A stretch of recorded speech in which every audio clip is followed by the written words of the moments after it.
Greetings and welcome to On the Brink Radio. This is Jeff Phillips Wefferson coming at you from here on the coast of Darwin, Northern Territory, Australia. It's the afternoon of Thursday, the 17th of September. Spot on the new moon today, and the spring equinox is coming up on the 22nd. And today also happens to be the birthday of one of my most loveliest friends. She's Australian but living on the South Island of New Zealand now. One of my very favorite artists and dearest friends, Kate Burness. And she has done this many beautiful paintings, but she has the Australian Tree of Life that to me is her masterpiece that she did back in the 1980s. But anyway, happy birthday, Kate. And this show, On the Brink number 336, it's called Whales of the Dreamtime, Inland Seas, Ancient Songlines, and Future Wisdom. And then I'm also going to go into the beginnings of what I'll probably dedicate a near future show to, about the whole concept of intelligence and what we mean by it, what it is, what it isn't, and the expression intelligent life, like, for example, looking for intelligent life in the universe, which is something that the astronomers and astrobiologists are always talking about. SETI, the search for extraterrestrial intelligence and all that. But it begs the question, is there such a thing as unintelligent life? Very good question. I don't think so. I think if something's alive, it's innately and inherently intelligent. And that we, Homo sapiens, are really the only beings, the only life forms that can exist by demonstrating that we're not intelligent at all. This broadcast is dedicated to the really cool humpback whale. We think there's just one, but there could possibly be more than one, who about a week and a half ago, they traveled, 3 of them entered the mouth of the East Alligator River, which is sort of over near, it's in Kakadu National Park up here in the territory, up on the northern coast. And these whales went a few kilometers inland up this river that, it's a very big river, very deep, and it's tidal up to about 90 kilometers inland. And anyway, all the tourism people and the park rangers and all the marine biologists were completely freaking out because they've never seen humpback whales in this area before, ever. Not in modern history. Doesn't mean they haven't been here even during this time, that they just weren't seen. But this was a very stunning and anomalous event. Well, anyway, after a day or so, they believed at least 2 of the humpback whales returned to the ocean. And then there's then a, what seems like a solitary one, continuing on a journey up the river. And today, I didn't see any new information posted about it today. But 2 days ago, the marine biologists, one of them is named Carol Palmer she's a cetacean expert with the Northern Territory. She said that the whale seemed to be fine, seemed to be in really good health, that he was in deep water, where that part of the river was about 8 or 9 meters deep, and that even though that river has the highest density of crocodiles of anywhere in the world, they reckon that the whale was safe from the crocodiles because it is so big. This whale was 15 meters long, weighing probably about 40 tons. That the crocs wouldn't dare, they wouldn't know what to do with something that big. But what they were concerned about is that the whale could possibly become stranded on a sandbar, especially if the tide was going out, and then if it got stranded, and couldn't move, then it might become prey to the crocodiles. They might get an idea of attacking, and then if one drew blood, the whole lot of them would probably just descend on it. So we've really been praying and sending energy that that's not going to happen. So hopefully, what she said was 2 days ago was that probably today they were going to try to get in there and put a satellite tag on the whale if they can, so that they can monitor its movements, and that they were also going to attempt some acoustically based operations designed to try to either coax or scare the whale to turn around and to head back out to the mouth of the river and back into the ocean. And one of these was to, first they were going to try making like loud banging noises or broadcast sounds of noises. I'm not sure exactly what kind, but just sort of like maybe sort of cacophonous noises that hopefully wouldn't damage the whale's hearing, but that would, scare them into turning around and stuff like that. And then the other one was to play, I think underwater, with hydrophones underwater, play recordings of other humpback whales that might entice the whale to come and join his friends who weren't there. Then another thing I saw said that they might try to play recordings of orcas or killer whale sounds, which are sometimes known to be enemies of humpback whales. I think that most orcas aren't, but that my friend Howard Garrett, the orca authority who I've interviewed on the show at least once, said a few years ago that the majority of orcas are ones who eat only salmon, and that they had a very strict, he used the word taboo as if it was a cultural belief, that no matter how hungry they were, even if they were starving to death, they wouldn't go and kill anything else. I'm not sure if that applied to maybe other fish, but that they wouldn't go and eat seals, much less other cetaceans like the babies of whales or dolphins or anything like that. But that a minority of orcas, which they call the kind of the rogue ones, that they are kind of adventitious, and they might go and eat anything that they could get, whether it would be like a newly born baby dolphin or a baby whale, or anything that was injured, or maybe a seal, or who knows what, an octopus, anything they could catch or get, a dog maybe, or a cat. So anyway, hopefully tomorrow we'll know more. My impression right now is that the whale is fine, but what I want to explore on this show is why he's there. And so the mainstream consensus among all the scientists and stuff is that it's lost. And I've tended to say he, but it may be a female. We just don't know. But so they're saying it's lost, and that they reckon that it's part of a group that was heading around down the west coast of Australia on their way to Antarctica for the summer to do their feeding of all the krill and stuff like that. And so they reckon he's lost. They took a wrong turn and headed up the mouth of the river. And so, you'd think that whales would know after a certain point. They knew it was a river. Once you get up in there a certain amount, you can tell that you're not in the open ocean anymore. And so what they were thinking when they went in there to begin with, we have absolutely no idea. But that's what I want to explore in this show. And especially if he's not lost. That's kind of the mainstream conception. But what if he's not? What if that's wrong? What are the other options for what this whale might be doing and thinking, and what his purpose is?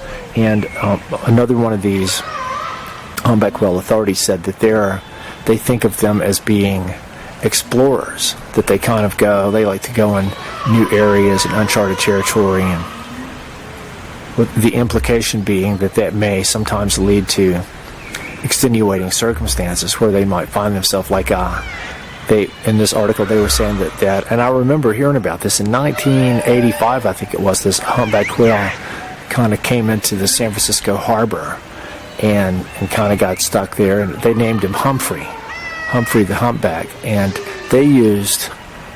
I think they used recorded whale sounds to inspire him to come back out to the ocean, and so that's why they thought that they would try that this time, because it worked before. So, but they reckoned that he might have just come in there just to say good day and to see what's going on, if they're curious beings. So this ties in with the whole concept of intelligence. What we mean by it. It's kind of this catch-all term that it tends to be what humans use if we want to distinguish between ourselves and all other life forms. Almost without exception, humans go like, oh, well, we're intelligent. We're the most intelligent of all the animals, of all the life forms. And I think that's kind of a joke, but if we look at the origins of the concept, what is, of course, it describes how we think we're different, and we can easily do that, but most of it's not a good thing, not by any stretch of the imagination, but won't go into that yet. So, if he's not lost, what are the other possibilities? So, if we think of him as an animal, which most people do, a magnificent creature, a beautiful animal, still an animal though. But if we think of him as an animal, why or how would an animal get lost?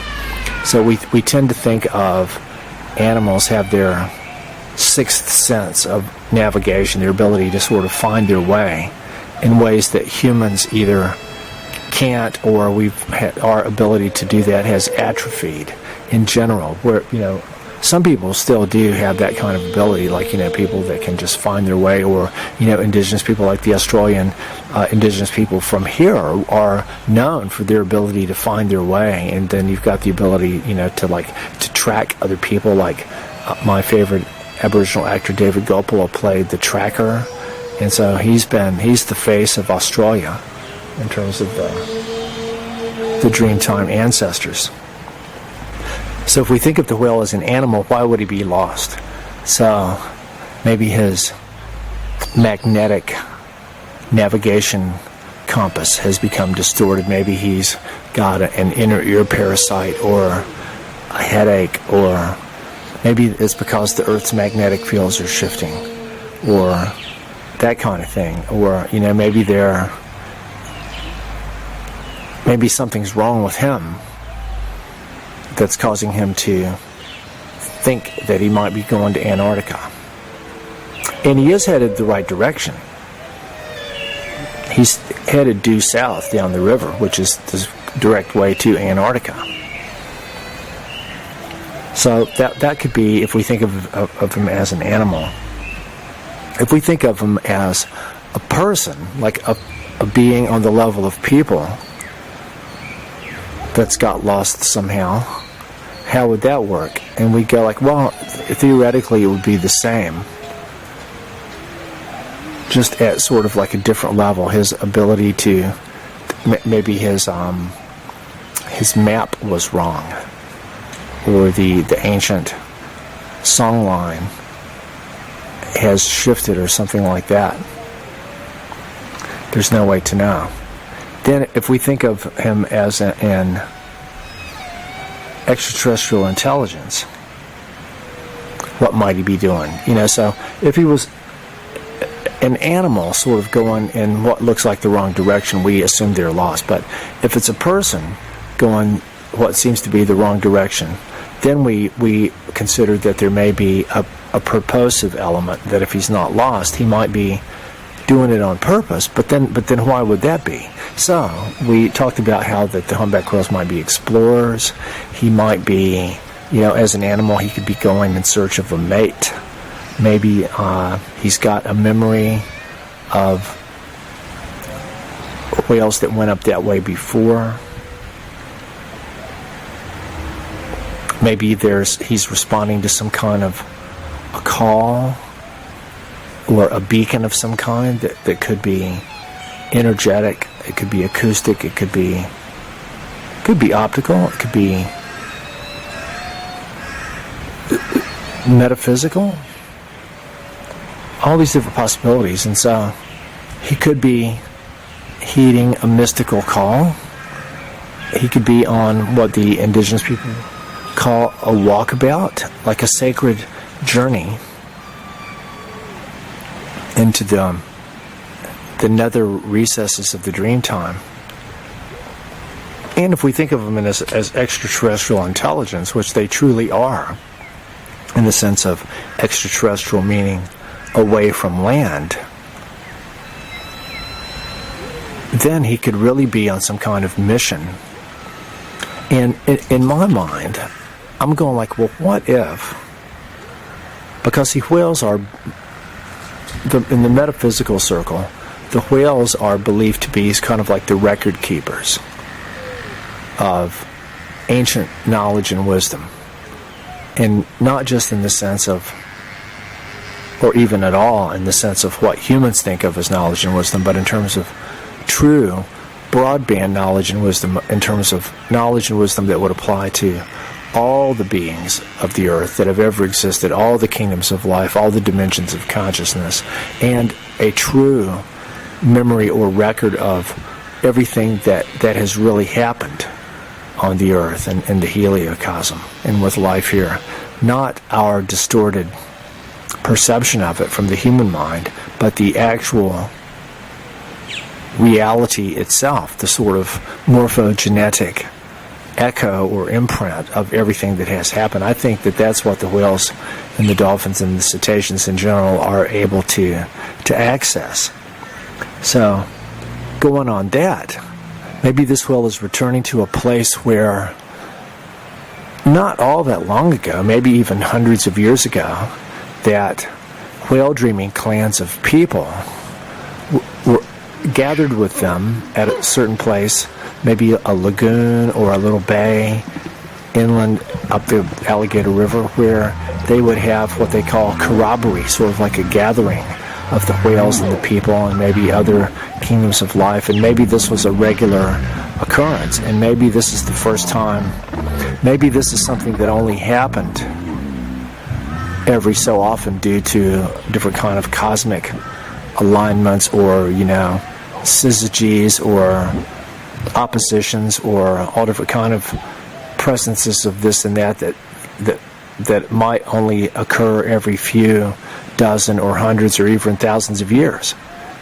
And so maybe this is the time coming up when they would traditionally have that gathering, and he's one of the few. Maybe he's been sent to be the representative of the whales for the people, and all the rest of the whales are going to Antarctica like they always used to do. I mean, we could speculate endlessly about all this stuff, but I think it's very interesting, like, if he's not lost, what is he doing? And so we go like, well, is he just going to keep going further and further and further? Because it seemed like, from what they were saying, that he reached a point approximately 30 kilometers inland and was kind of staying there. So if we get more information tomorrow, it'll be interesting to see if he's still there, if he hasn't tried to progress further up the river, assuming that they didn't deliberately try to keep him from doing so, because he was only 30 kilometers, and if it's tidal up to 90, that meant he probably can safely go a few more tens of kilometers without the water getting too shallow, depending on how much it varies between high and low tide. So that's a very interesting thing to think about. But it made me realize some of the stories I've heard about whales and songlines and stuff here in Australia. Like, I heard from some Aboriginal people a few years ago that there was songlines running from the east coast, like around Byron Bay, over to Uluru. I think this was Gavi Duncan, the Dark and Jung whale dreaming elder, who told me this, and that there's dreaming sites related to whales at Uluru, which is in the central desert, thousands of kilometers from the ocean, and that some of these song lines from the east coast to the central desert, back in the day, they were traversed in boats, because there was time when the sea level was much higher than it is now, which is evidenced by layers of fossils that are like hundreds, if not 1,000 meters above the existing sea level, like in the Gammon Ranges, down in the Flinders Ranges in South Australia, where I'll be in a few weeks.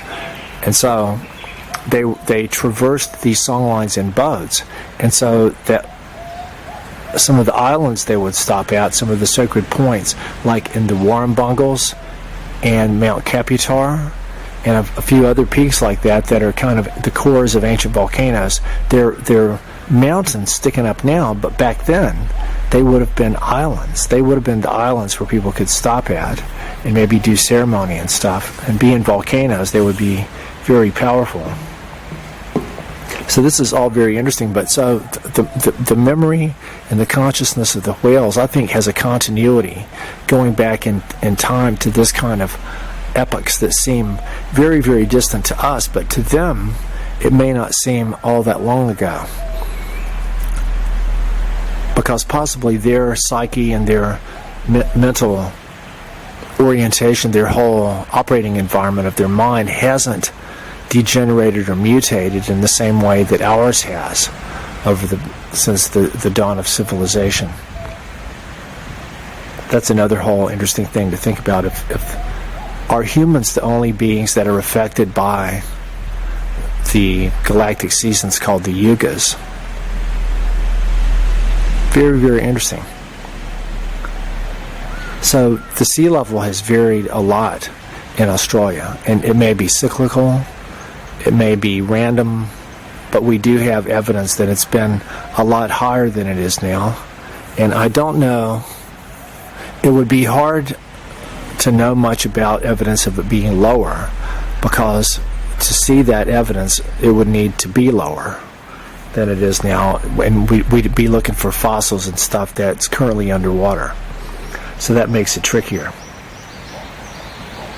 But I've also heard stories of there being giant sea caves. I think Bunalari, the Murning whale dreaming elder, told me that there's caves in South Australia down coming up one of the, maybe next to the Eyre Peninsula up in there, or maybe going over towards the Great Australian Bight, that there's caves that are like 68 or 100 kilometers inland that whales could come up inside there.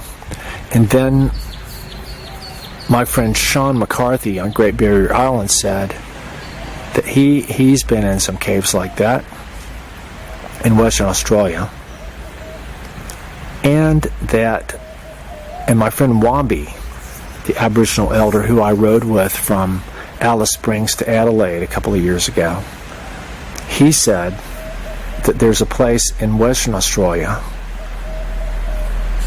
sort of a few hours north of Kalgoorlie, maybe up near Wailuna, sort of up in there, where there was a giant sea cave that he knew an elder that went there, and he went down in this giant cave, and even though it was so dark, he couldn't see anything. He could hear the lapping of water, and it smelled like seawater. And so this was more than 1,000 k's inland in Western Australia. So, and my friend Cara Tupley from Alice Springs said that indigenous friends of hers told her there were stories about how there was water holes in the central desert where whales would come up and breach in these water holes. And so I don't know how much credibility we can give to that, but it's not impossible. I mean, if you think of how the vast underwater systems that are known, which I guess you could probably, to call it an underground ocean may be misleading, but there's the Great Artesian Basin that's chambers filled with water that probably covers about a fifth of all of Australia. And then there's several other basins that aren't quite so big, but in different areas, like down in South Australia and in the Kimberley and up north. And so I'm not sure exactly what the internal structures of these basins is like, or how much is known about it. I don't know if if each basin was one giant cavity, with nothing blocking it off, no walls or anything. It was one big giant cavity that you could just swim freely within. And then would there be pockets of air up above, down in there, even though it might be totally dark? And if there's passageways that connect sort of underground water-filled tunnels that might go from basin to basin. But what if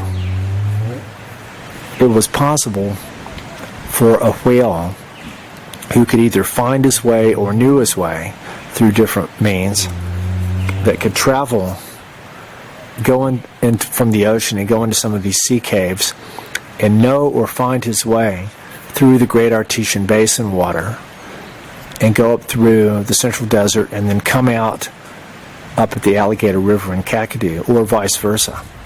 What if this humpback whale is trying to proceed to a point where he knows where there should be or used to be an opening of some kind, where the Alligator River might be fed by springs that come from these subterranean basins, and there he was going to go in and try to go on a mission down into the Central Desert or something like that. And so they would probably know or be able to find where there's pockets of air that would need to be located not very far apart, because I don't know how long humpback whales can hold their breath for. I know sperm whales can hold their breath for over an hour, and so I don't know if that includes an hour of swimming or just sort of chilling out. But anyway, all this is very, very, very interesting to think about when trying to get inside the mentality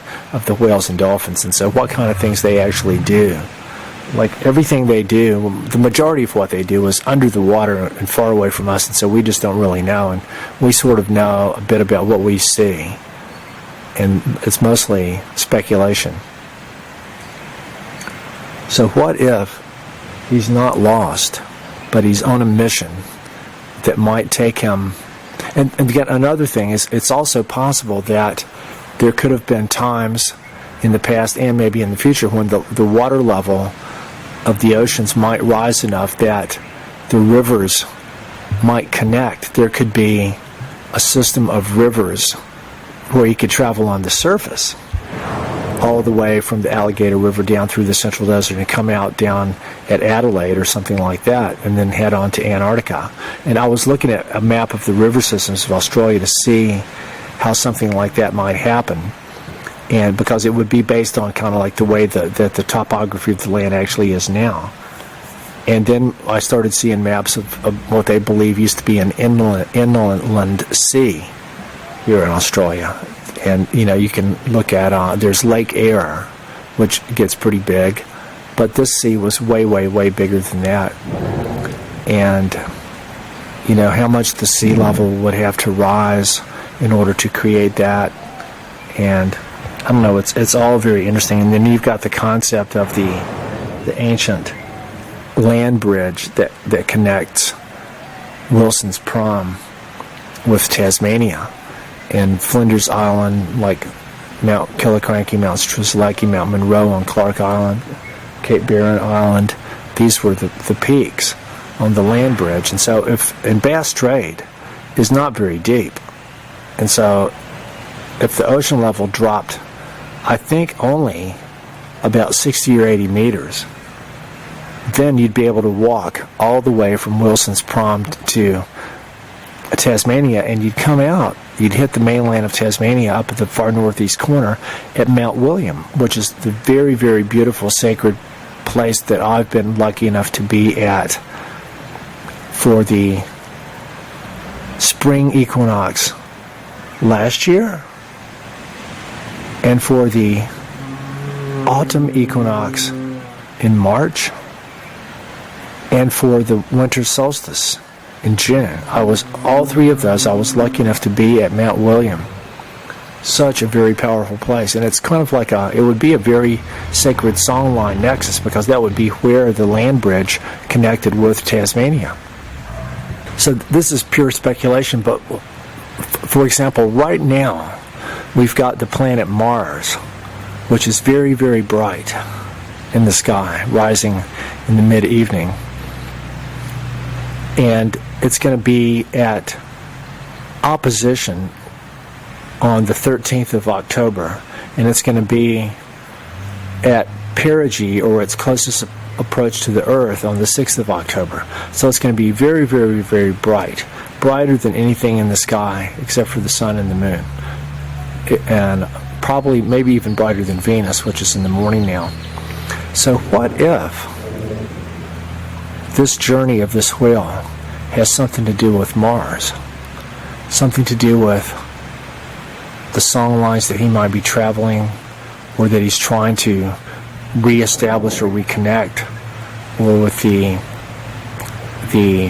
timing of the corroboree that he's seeking the place where that used to happen. Or, I mean, for all we know, there could be clans of whale dreaming people now still able to remember and follow the old ways. And what if he's going to be with them? What if he's actually with them right now and we just don't know? I mean, I hold out for the possibility of stuff like that to happen in the world, because Australia is huge and it's vast, and there's a lot of people here. The indigenous culture is still very alive and well, especially up here in the top end, and once you get over into Arnhem Land. So it's very, very, very interesting. Very interesting. Maybe he's gathering information by swimming in the currents of this river, because when you've got the incoming tide, you've got the water from the ocean coming in against the outgoing current of the fresh water coming from wherever the headwaters of the alligator are. Now that would be very interesting to see where the water in that river is actually coming from. It's probably several tributaries that form, but it'd be interesting to see how far inland this water is coming from, what different places, and if it's coming from, for example, mountaintops or bodies of water or underground aquifers, springs, or something like that. So maybe his mission has to do with testing the quality of the water that's coming into the river, and he can glean or discern all kinds of really amazing cosmic information about what's happening in the heliocosm from the quality of this water that might tell about what's happening in different parts of Australia. I mean, the sky is the limit, but the whales are the masters of sound, and they're the masters of being connected with water, because they live in the ocean, which is really one giant macromolecule of water, which functions as one giant supercrystal.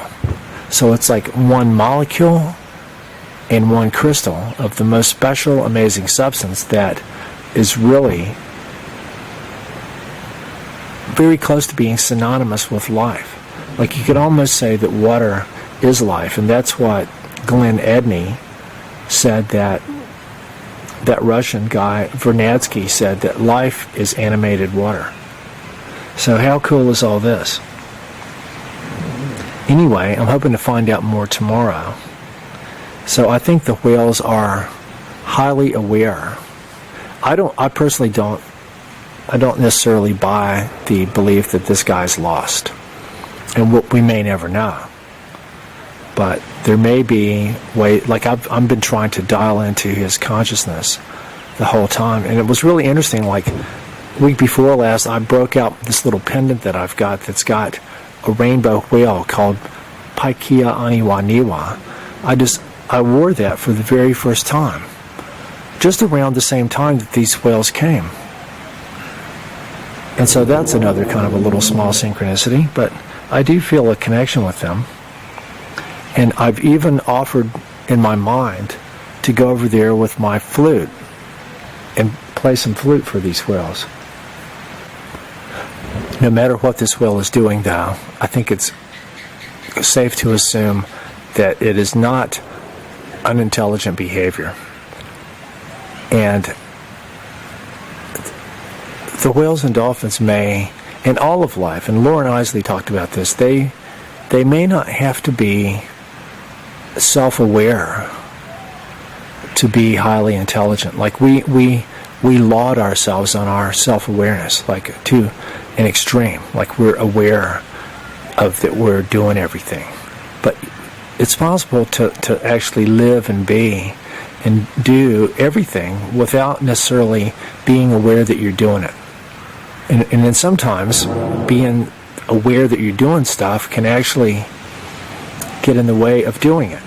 So this is a very interesting area for speculation, but it could be that they've never developed the habit of wasting energy on being too self-aware. They just kind of like, they don't sit around thinking about themselves. They're just out there doing, exploring, and making sounds and singing, glorifying the beauty of creation and maintaining the ancient connections with water-based life and other planets, and maybe dialing into the morphogenetic consciousness fields of the Goldian microbes that live down in the subsurface of the Earth, and navigating the magnetotelluric song lines that traverse both the body of Mother Earth and Mother Ocean, and connect with the magnetic fields of the Earth and all the planets and the stars and galaxies, and singing and listening to the music of the spheres.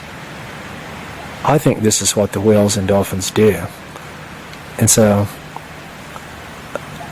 maybe I can create a new painting that'll show my impression of what this whale is doing and experiencing. That's a very good idea. Anyway, this is Jeff Phillips Wefferson signing out from here in Darwin. The Teoa, the sunshine is about to come out and go down, and I'm going to go have a swim in the ocean and play my flute. And I hope that we're able to prevent Operation Frankenseed from transpiring. I can't imagine a worse nightmare scenario for humans to create. Sending love and light. May all beings be peaceful. May all beings be happy. This is Jeff Phillips Wefferson signing off for On the Brink Radio. Good day. Good day.